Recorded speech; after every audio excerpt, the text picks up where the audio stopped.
Los aztecas eran el pueblo dominante en el territorio que hoy es México, a la llegada de los españoles. Es importante entender la organización social de los pueblos prehispánicos.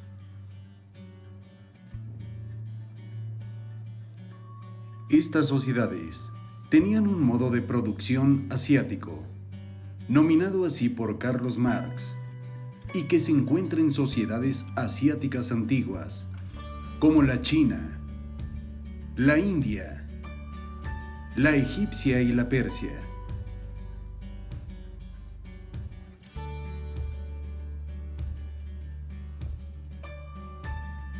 Este sistema de modo de producción asiático es un sistema donde existe un poder estatal muy fuerte, tanto política como económicamente. Se basa en la explotación generalizada de las comunidades aldeanas, comprendidas en el territorio dominado por el Estado.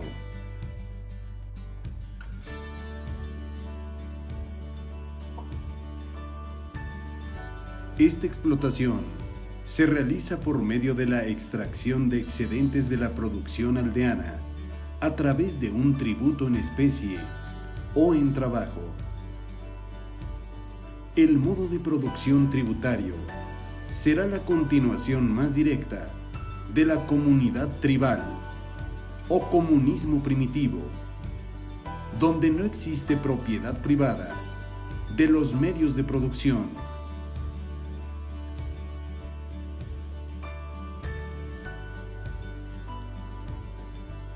En estas sociedades, las tierras, que es el principal medio de producción, son propiedad de un poder supremo y pasan a convertirse a las familias o grupos en concesiones de su dominio. Los excedentes de producción pertenecen a la autoridad suprema y a cada comunidad local.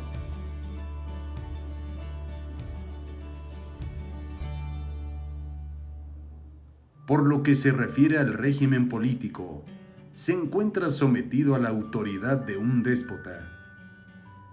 Se le conoce como despotismo oriental o despotismo económico. Puede ser un régimen con matices democráticos, si es que la autoridad se centra en el grupo de los jefes de familia. Al tratarse de una sociedad rural, se integra por pequeñas comunidades locales, con cierta autonomía económica.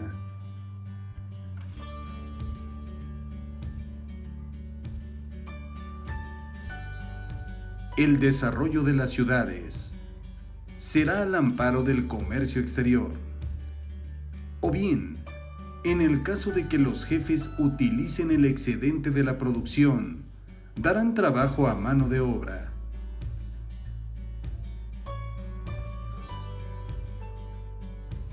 El modo de producción asiático no designa ninguna formación acabada, solo el eslabón de unión entre la fase patriarcal final de una sociedad primitiva y de las sociedades de clase de Asia.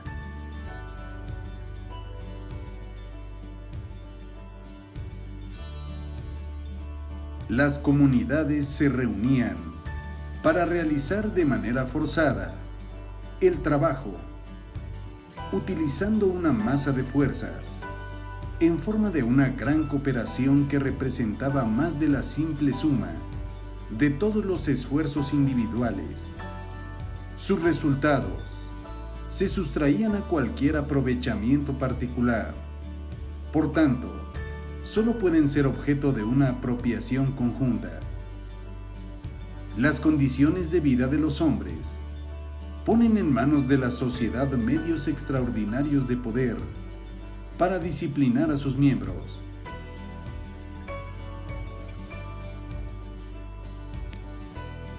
Las sociedades asiáticas se preciaban de llevar a cabo grandes obras hidráulicas cerca de los grandes ríos, como el Tigris, el Éufrates y el Nilo.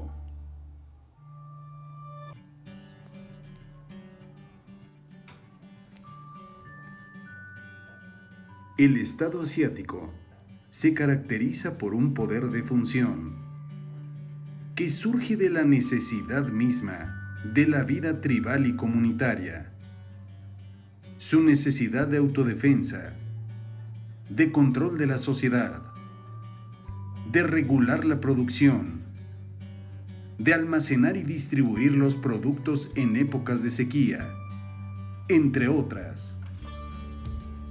El ejercicio de ese poder de función, bajo las condiciones peculiares de las fuerzas productivas, provoca de manera paulatina su transformación en un poder estatal clasista.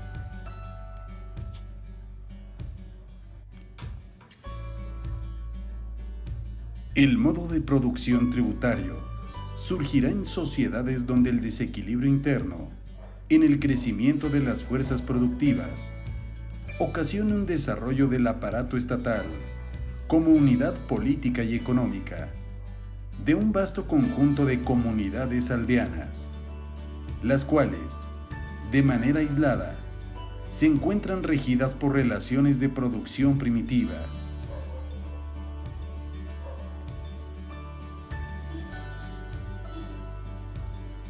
También se caracterizan por una excesiva explotación de la fuerza de trabajo, que compensa la subutilización de las posibilidades tecnológicas. Y este desequilibrio se expresa en las civilizaciones llamadas hidráulicas, como en los sistemas tributarios, sin grandes trabajos agrícolas. Esto sucedió en general en Mesoamérica, donde la superexplotación se expresó por la extensión del sistema de tributos e impuestos.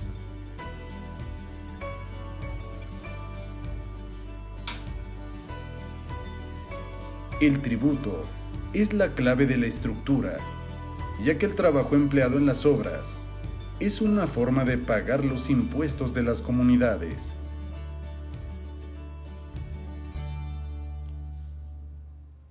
El caso de los aztecas es muy particular, ya que en esta sociedad carecían de animales de carga.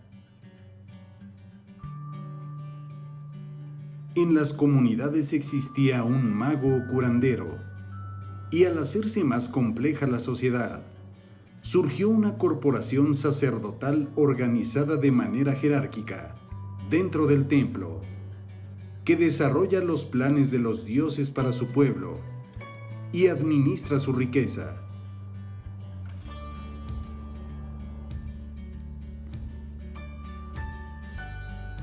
Con la casta sacerdotal surge de manera directa de las necesidades del propio proceso de producción y reproducción, no a través de la mediación de la producción mercantil y de la propiedad privada, sino a través de la gran cooperación y su dirección.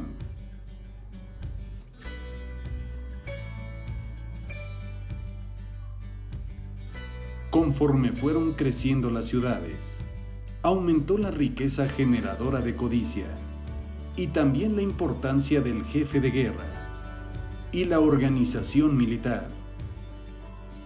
En los templos, las tareas se fueron diferenciando. Existían algunas que eran ideológicas o estrictamente religiosas, pero también existieron tareas administrativas. Siempre los templos conservaron las tierras que eran necesarias para el cultivo.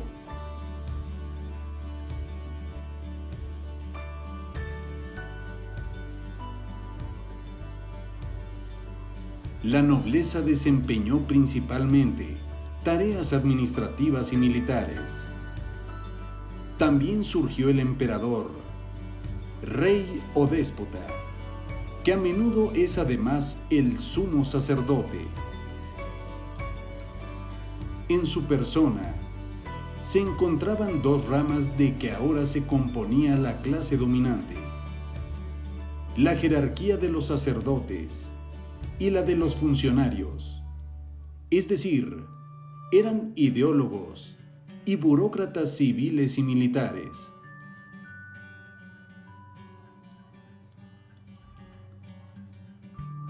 Los aztecas, mayas y purépechas contaban con formaciones sociales tributarias.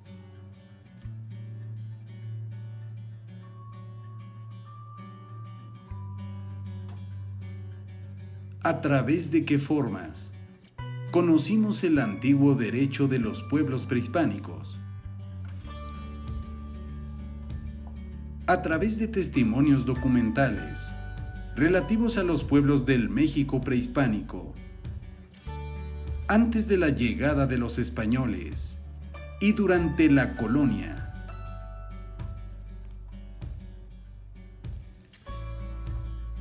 El derecho de los antiguos pueblos prehispánicos no descansaba en colecciones de leyes, ya que éstas quedaron consignadas por escrito en el llamado Libro de Oro y fueron tomadas de jeroglíficos indios, traducidas al español en el siglo XVI.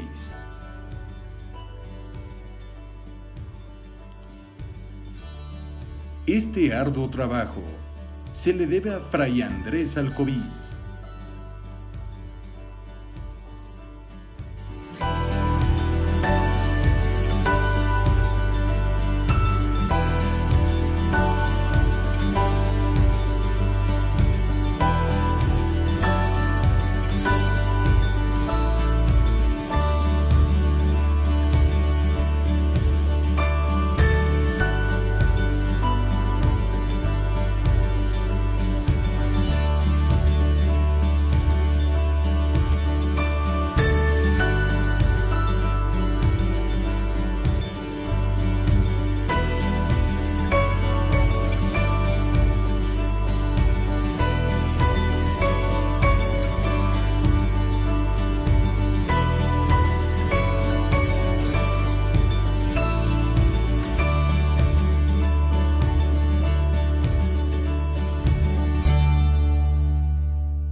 Sin duda alguna, el códice más famoso es el llamado mendocino.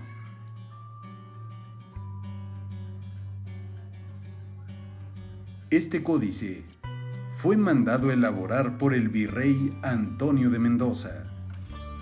La primera parte es una crónica de la historia del pueblo azteca desde que fue fundada Tenochtitlan en 1325 y hasta la llegada de los españoles.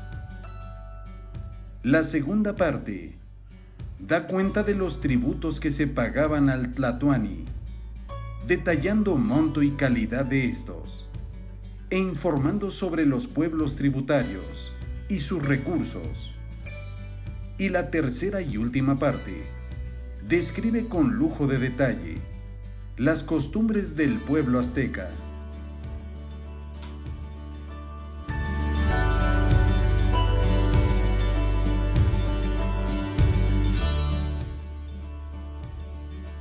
Fernando de Alba Ixtlilxóchitl fue descendiente en línea recta de la casa reinante de Texcoco y nos transmitió las leyes dictadas para su pueblo del rey poeta Netzahualcóyotl.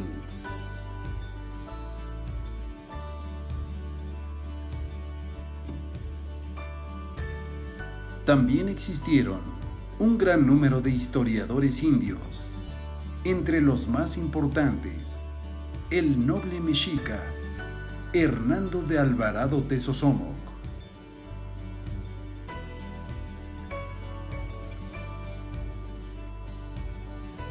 También destacan, entre los primeros historiadores españoles, el propio conquistador de México, Hernán Cortés, con sus cartas de relación a Carlos V, y el soldado de Cortés, Bernal Díaz del Castillo, así como los franciscanos, Fray Toribio de Benavente, Motolinía y Fray Bernardino Sahagún, el doctor Alonso de Zorita y el dominico Fray Bartolomé de las Casas.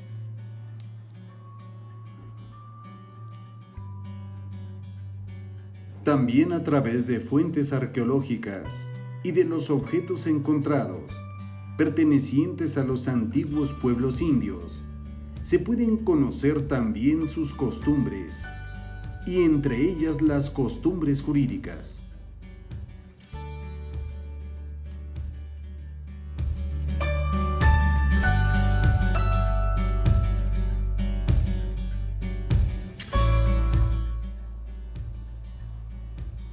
El conocimiento del comportamiento de los grupos primitivos también denota rasgos de la juridicidad de nuestros indios.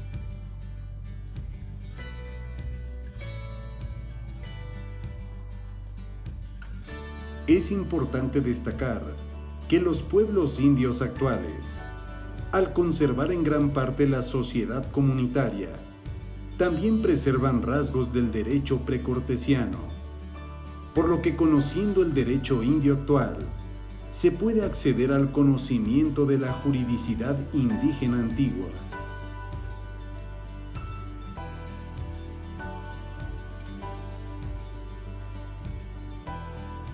También el estudio de los idiomas indígenas es un valiosísimo dato para penetrar en las ideas jurídicas de los pueblos indígenas, ya que nada como el idioma que nos permite conocer el pensamiento y los sentimientos de esas comunidades. En los idiomas indígenas antiguos mexicanos, no existen palabras para expresar la realidad de los derechos, ya que lo que expresan es lo nuestro y el respeto a lo nuestro.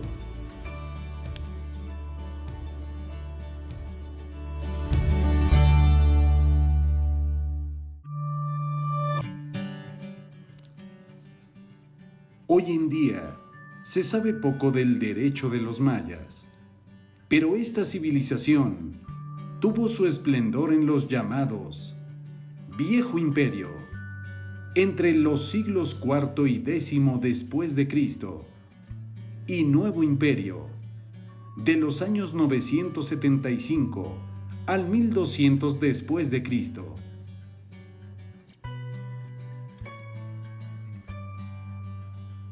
El Viejo Imperio se conformó por 4 ciudades principales: Palenque, Copán, Toniná y Tikal, y el segundo por la llamada Confederación Maya, que era la unión de ciudades-estados integradas por Uxmal, Mayapán y Chichén Itzá.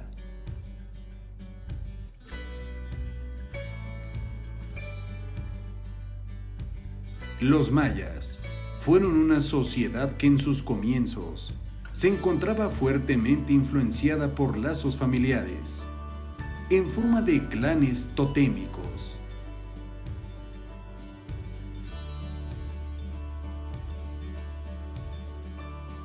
Contaban con una normatividad, con rasgos propios de la comunidad primitiva, surgiendo con posterioridad del trabajo organizado por el Estado, más allá de la comunidad, creándose de esta forma las clases sociales y dando lugares a nuevas normatividades.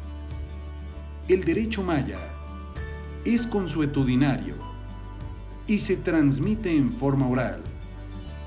La organización social maya también es tributaria y dio lugar a una sociedad clasista. Esto fue clave para entender la organización jurídica de los mayas y en especial la aplicación de sus normas, pues según la clase o estrato al que se pertenecía, se determinaba la aplicación de la norma jurídica como principio fundamental.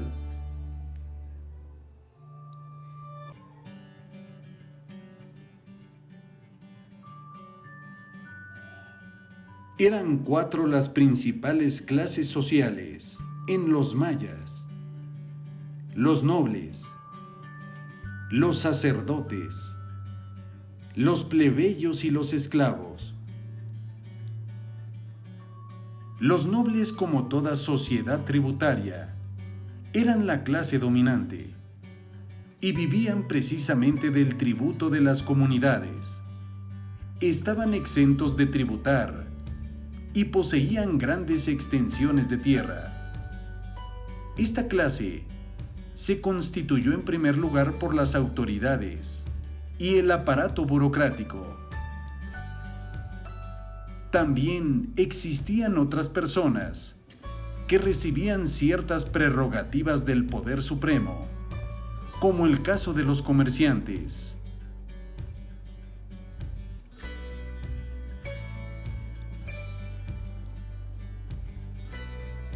Los comerciantes tenían ciertas funciones de embajadores y también se conformaban por las antiguas familias que conservaban su abolengo basado en la tradición y en la conservación del tótem.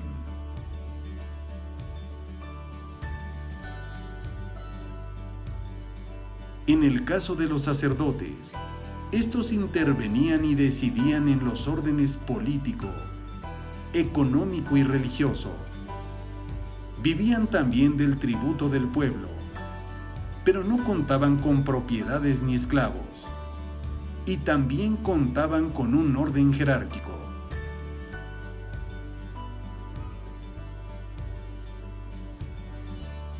La clase plebeya no gozaba de los privilegios de los sacerdotes, ni tampoco de la nobleza. Se dedicaban a actividades varias, especialmente al cultivo de la tierra. Eran personas libres, pero en cuanto miembros de comunidades tributarios del Estado y por tanto sostenedores de la burocracia, como gobernantes, sacerdotes y ejército.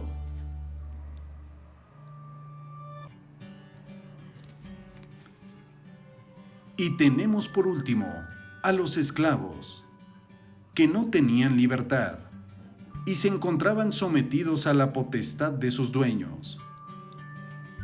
La condición de esclavo podía ser desde el nacimiento o por caso de caer prisionero de guerra, así como la comisión de ciertos delitos. Entre las principales causas, eran sujetos de derechos, no obstante su condición.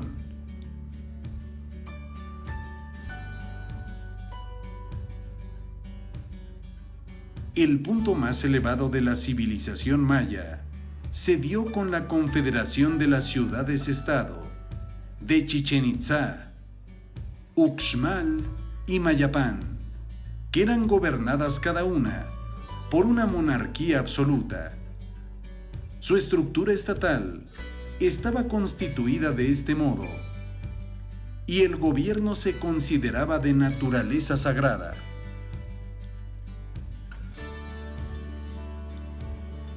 Se desprende muy claramente de la función de los nombres.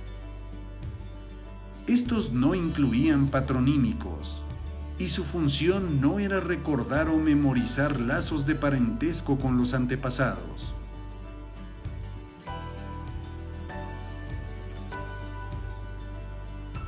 La función principal del nombre era destacar la pretensión de ser una divinidad y confería a los gobernantes atributos de dioses. También al mismo tiempo, hacían evidente que los reyes fueran considerados exactamente en un mismo nivel, ya que el nombre se encontraba estrechamente ligado con la naturaleza sagrada del gobierno. Así, el jefe supremo del Estado tenía poder absoluto y era conocido como Halach Binik o Ahau, que significaba hombre verdadero. Su palabra era definitiva y constituía la ley.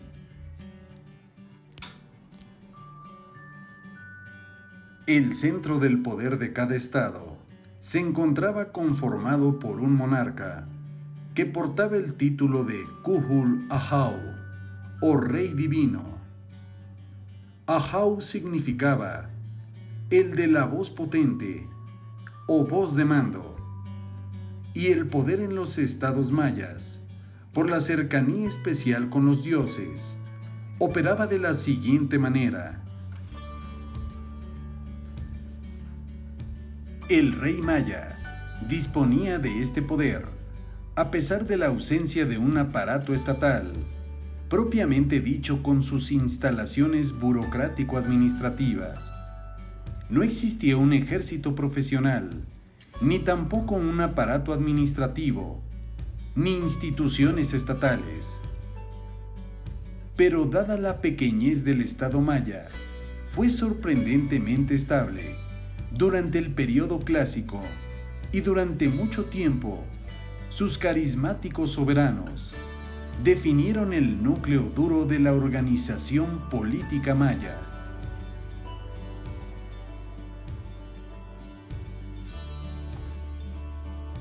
Evidentemente, la monarquía maya solo era hereditaria y se transmitía al varón mayor si demostraba ser apto para el cargo. Como jefe supremo del gobierno, con apoyo de un consejo de nobles y sacerdotes, regía la política interior y exterior del Estado. Era el máximo jefe religioso y el dirigente del ejército, siendo la más alta autoridad jurisdiccional, asumiendo también pleno poder legislativo para crear leyes.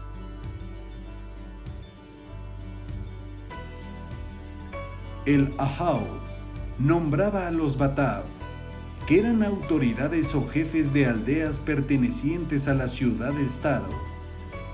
Y también existía un funcionario llamado Aj Kulel, con funciones militares y jurisdiccionales. Eran personas de linaje y ejercían el cargo de manera vitalicia.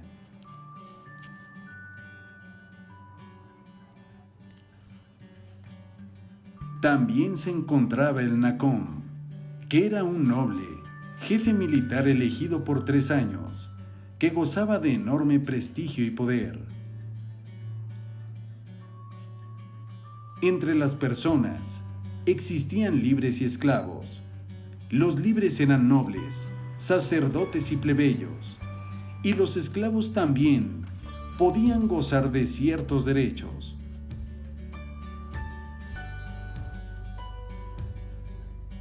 En la sociedad maya, la familia era patriarcal y el matrimonio monogámico.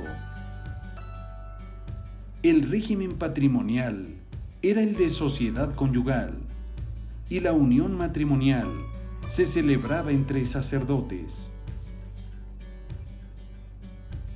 Existió una fuerte tradición exogámica, donde 2 personas del mismo apellido no podían unirse en matrimonio, ya que el esposo debía trabajar para el padre de la novia 4 o 5 años a partir de la celebración del enlace matrimonial.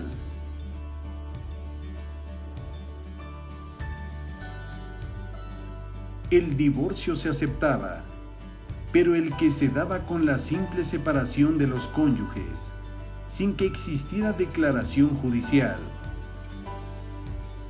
Tanto varones como mujeres tenían derecho de solicitarlo y podían volverse a unir, aún en matrimonio, si así lo decidían.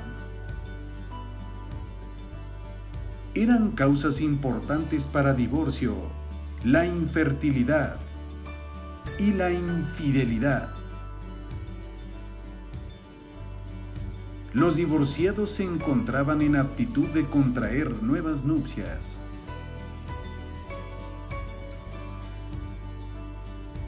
En cuanto al régimen de los bienes, se destaca que la propiedad inmueble, la tierra, pertenecía originariamente al Estado, como en todo régimen tributario, y el propio jefe de Estado distribuía su tenencia. que era privada, la de los nobles, y comunal, la del pueblo. La tenencia privada de la tierra a la propiedad privada no era en un sentido pleno, sino que de cierto modo seguía perteneciendo al Estado por las características propias del régimen tributario. En el caso de los bienes muebles, sí existía la propiedad particular.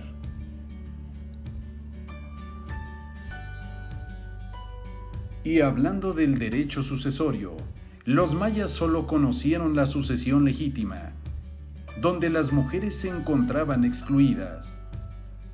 Entre los mayas también se celebraban diversos contratos. Su número, es decir, la cantidad de los contratos, era limitada por el tipo de sociedad tributaria. La mayor parte del excedente de la producción era materia de tributo y no tenían un sistema monetario sólido. Quizás la permuta debió ser uno de los contratos más importantes.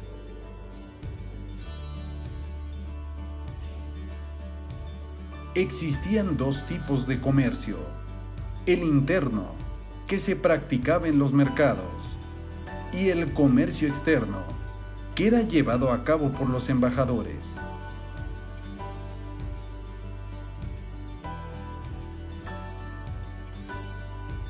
El derecho penal maya tenía penas muy severas. Sus normas eran tanto para los nobles como para los sacerdotes. También se aplicaba a los plebeyos y esclavos, y las sanciones se aplicaban atendiendo al grado de acción delictiva, teniendo en cuenta el estatus social, la edad y el sexo del delincuente. La venganza privada se encontraba prohibida, ya que era el Estado el que juzgaba y el encargado de aplicar las penas. Se agravaba la penalidad si el sujeto activo del delito era noble o sacerdote, o si era reincidente.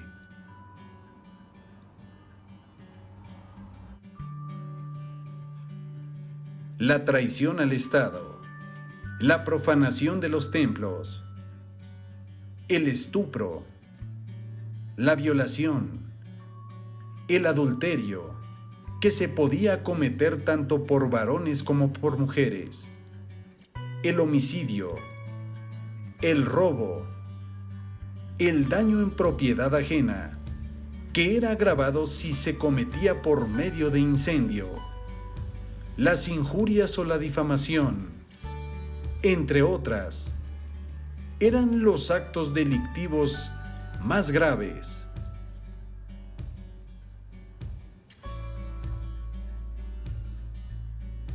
La pena más común era la pena de muerte, que se aplicaba de diversos modos, pero también la esclavitud, la prisión, la confiscación de bienes, la indemnización y el sacrificio a los dioses.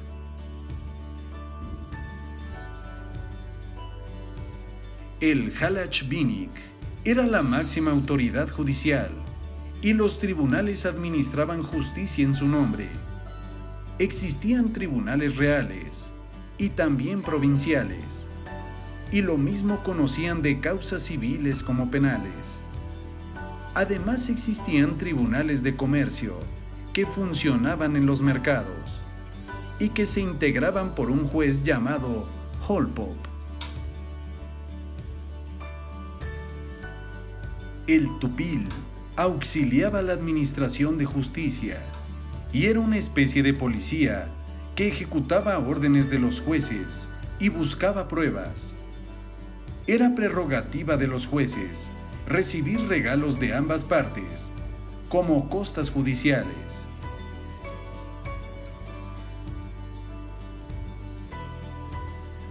Como la sociedad maya era tributaria, la clase dominante, es decir, los nobles y sacerdotes, vivían del tributo de los pueblos, y también por medio de este tributo se sostenían las obras públicas y las funciones gubernamentales.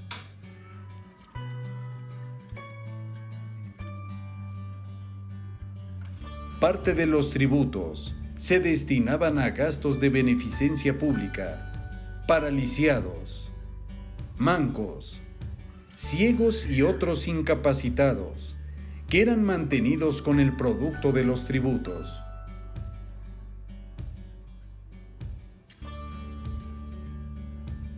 Al destruirse la confederación conformada por las ciudades-estados de Mayapán, Uxmal y Chichén Itzá, las provincias y cacicazgos adquirieron su independencia y formaron un gran número de pequeños estados.